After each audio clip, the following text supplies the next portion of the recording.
Hello, friends. Cowboy Jobu here. It's the Monday after another disgusting loss.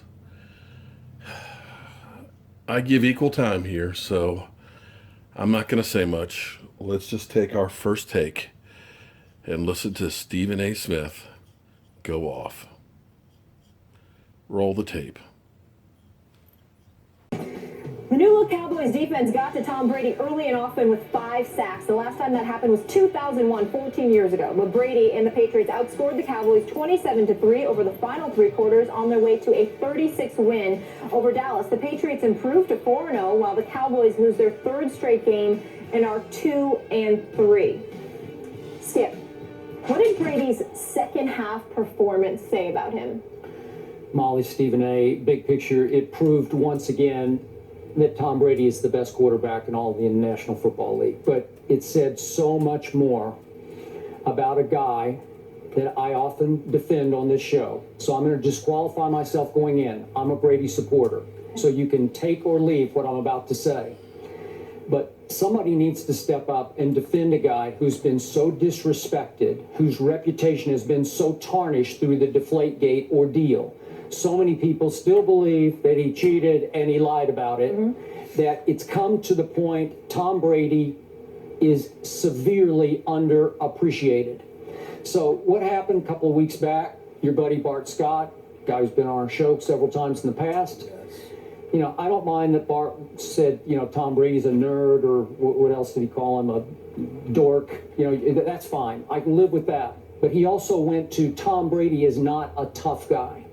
And we've had our friend Ryan Clark on saying that in the past when he played for the Steelers, Ryan Clark says that Tom Brady against the Steelers would see ghosts. He'd start to flinch in the pocket under pressure.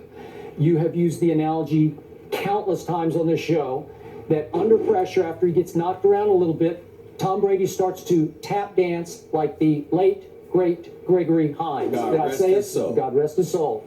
Another great performer in his own right. But in this case, yesterday in the first half, Tom Brady took as much punishment as he has ever taken in a half in his career. I would suggest it was about as much punishment as any quarterback has taken in a half this whole entire NFL season to date. He got flat out rocked, mostly by Greg Hardy, some by Rolando McClain, the 2 new Cowboys who are finally back from their suspensions. He was under fire. He was pressured 41% of the first half snaps. Do you ever hear Tom Brady complain that his center is an undrafted free agent and his left guard's a rookie? And yesterday in the second half, he lost his left tackle, and the backup left tackle, Marcus Cannon, had to play the whole way through the second half for Nate Solder. But do you hear Tom complain? No, he doesn't. So what happened in the second half? Did we see him flinch? Was he seeing ghosts? Was he shrinking under pressure? Was he starting to flinch? Did you see him tap dance? No, he went 10 for 11 for 165 yards and 2 touchdowns and had a QBR in the second half of 96. Really? Oh, that's pretty sweet to me. And it showed everybody out there, all the doubters who think that he's soft and he's this and he's Giselle and he's this and he's that and he's a pretty boy and he's a golden boy and he's untouchable. Boom, right in your face. We started to see Psycho Tom. We got some flashes of Psycho yesterday. And what he was saying is, take that. I'm not going to fire back. I'm not going to trash talk you, Greg Hardy. I'm just going to stick it right in your face by sticking it in the end zone. Boom, boom, boom. Even on the throw to Edelman that turned into the long touchdown pass. Greg Hardy absolutely flattened Tom Brady on that play. So all I'm here to say is, I just think I'm going to go out on a limb and say that Tom Brady is a tough guy. I'm going to make that claim today and, you know, shoot holes in it because I don't have any objectivity. That's fine with me. I think he's a tough guy, and I think we saw that in the second half yesterday. Are you finished? Yes. You said we could take it or leave it, meaning your argument. I'm going to leave it. I'm going to leave it somewhere in Oklahoma. Wherever. Leave it in Foxborough. I'm going to leave it in your hometown. Okay. I'm going to leave it in your hometown. Okay, just do that. All right? First of all, no comebacks. Well, I have several comebacks, and I'm about to break it down. I'm about to break it down to you. Number one, let's keep in mind that this was against the Dallas Cowboys. against a Dallas Cowboys offense without Tony Romo, without Des Bryant, with Brandon Whedon, who has now lost his 11th consecutive start as a quarterback. Okay, 0-11 in his last 11 starts. Just keep that in mind. Just a little point. Was Greg Hardy suspended for the second half? No, I don't think so. I'm getting there. I think he got to play. I thought I was sitting here, I was so quiet. I just let you go and I just have to clarify for you because you sweep things under the carpet. No, that would be you. No, that would be you. Okay, here's the deal, Skip Bayless. Here's the deal, Skip Bayless. Greg Hardy put some licks on Tom Brady. That is true. Rolando McClain got a couple of licks on him. That is true. Crawford got a couple of licks on them. Big licks on that was true. That was all true. And Tom Brady obviously is tough. The fact Wait, you just said that? Well, if you rewind the tape from weeks ago, I specifically said that. And not only that, I'll leave. Yeah, of course you don't. You have selective amnesia all the time. There's absolutely nothing wrong with your brain whatsoever. You're very lucid. You're very clear. You're highly intellectual. You're highly intellectual. You're just slick. Because you leave out the facts that you want to leave out to bump me up on the tape. You're doing it on purpose. You're doing it on purpose. Oh, I don't remember because you know the producers ain't going to hear the stuff that I said weeks ago. Oh, they be hearing your stuff. Because we all know the world's according to Skip Bayless. Here's the deal. Here's the deal. This is the thing that I find funny. I have repeatedly stated on many occasions, when they lost the Super Bowl in 07 to the Giants, both Justin Tuck and Michael Strahan talked about how they kept dropping Tom Brady. They applied pressure all afternoon long.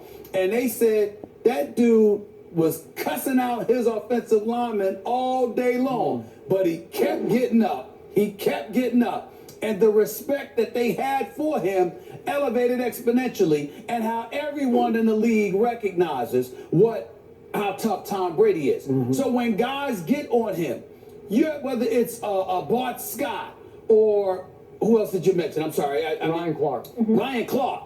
Well, the Steelers do have a history of losing to Tom Brady. Well, Bart Scott did have a history of losing to Tom Brady because he lost him in 8 of 11 meetings against them. And because sometimes, whether it's trickery, whether it's leaning on Bill Belichick, whether it's the quick two-step drop, dip and dunks, all of this other stuff, they sort of are the That's legal? It's legal, but football guys, just like Joey Porter years ago calling out Peyton Manning and talking about all his trickery before the Steelers went into Indianapolis in a playoff game and beat Peyton Manning's squad.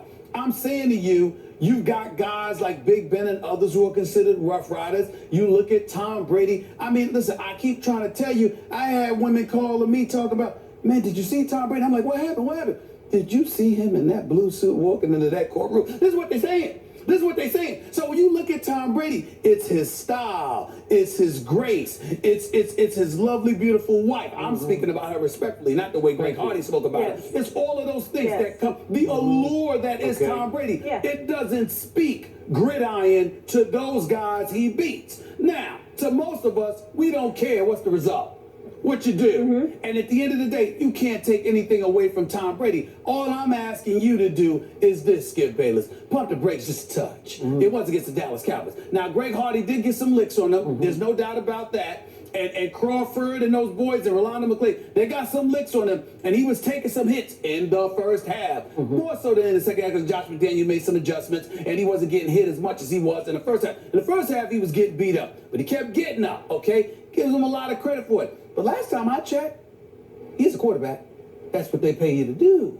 Well, and so some don't get up. Some flinch. No, some get happy feet. They usually get up. They just flinch. But most of them usually get hell. Even Jay Cutler's gotten up, but they flinch. Well, he got up yesterday. Oh yeah, you know a dead clock is right twice a day. He's been twice 2 weeks in a row. We're gonna get into that. I never predicted that the Chicago Bears or anybody else was gonna go 0-16. Oh, okay. So we understand it. All I'm saying is Tom Brady is great, but let's not use this as an excuse. It was the Dallas Cowboys we're talking but wait about. a second. Was the Cowboy offense playing defense against Tom Brady? No. The Cowboy defense was playing against Tom Brady. But I'm saying you've got the luxury knowing that your defense ain't giving up anything to the opposing offense. You're almost playing with house money. So granted, he took some licks. There's no question about that. And you got to be tough to take. I think you got to be tough to play the quarterback position. in the NFL. And I think most, if not all of them, have a level of toughness to them. Otherwise, they wouldn't be in it. This is the NFL we talk about here. So I'm not, when we question them, we're questioning them against their own contemporaries. We're not trying to literally question their toughness. Tom Brady's tough. Tom Brady is elite.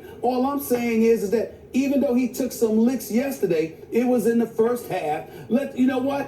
I'll put it to you this way. If Romo and Des Bryant were playing yesterday, I would have liked to have seen how Tom Brady performed then. Here's why.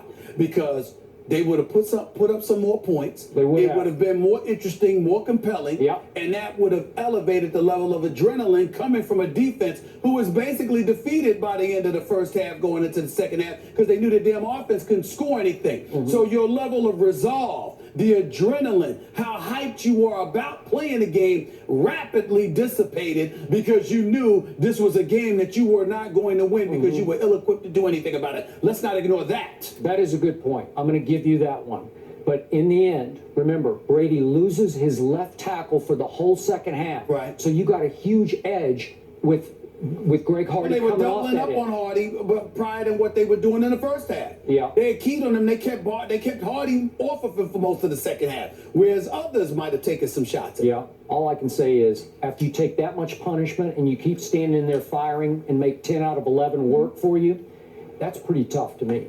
Tom Brady's 11 pass TDs, 0 interceptions for the first 4 games. That's only the 3rd time that's happened in NFL history. Pretty impressive. Okay, at least we have a bye week. We won't lose then.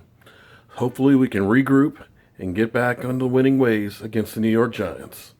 Bye.